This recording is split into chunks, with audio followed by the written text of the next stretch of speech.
我係一絲不發希兒，而家我要做中文兒歌學習功課，我而家會背首詩，我而家背啦。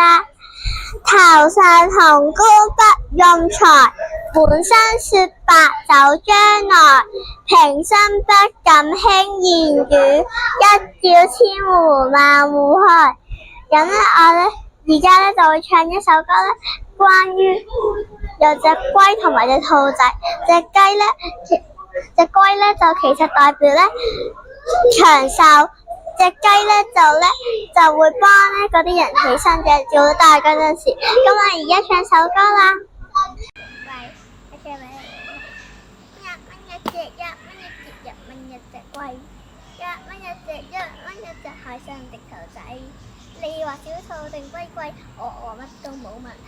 就憑比賽能招仔，3年後玩實際最弊。多謝。